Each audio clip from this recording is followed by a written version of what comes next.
শুনুন, ক্যান্ডিডেটকে আটকে দিয়ে ভোট আটকানো যায় না। বর্তমানে তো আমার সঙ্গে কিছু গণ্ডগোল করার চেষ্টা হয়েছিল, কিন্তু ভোট হয়েছে। এখানেও বুথের মধ্যে ভোটাররা নির্বিঘ্নে ভোট দিচ্ছেন এবং পুরো ভোট হবে।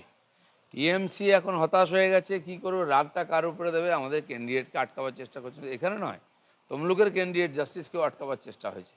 এটা হচ্ছে হতাশা, এটা হচ্ছে ক্যাওয়াস তৈরি করা, আর কিছু না। ভোট হচ্ছে এবং পুরো হবে। কেশপুরের মতো জায়গা সবসময় উত্তেজনাপ্রবণ, গণ্ডগোল হয়।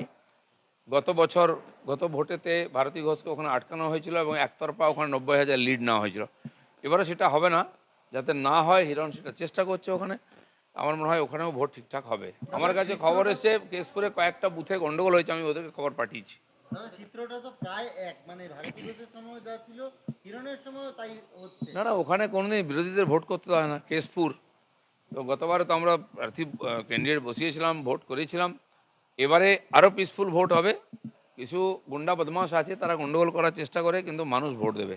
হিরণ বলেছেন 280টা বুথের মধ্যে 180টাতে এজেন্ট বসতে দেওয়া হয়নি কেশপুরে। তো ওখানে থাকে উত্তেজনাপ্রবণ কিছু জায়গা, সেখানে বসতে চায় না বা বসতে দেওয়া হয় না, ভাগিয়ে দেওয়া হয়, ভয় দেখানো হয়।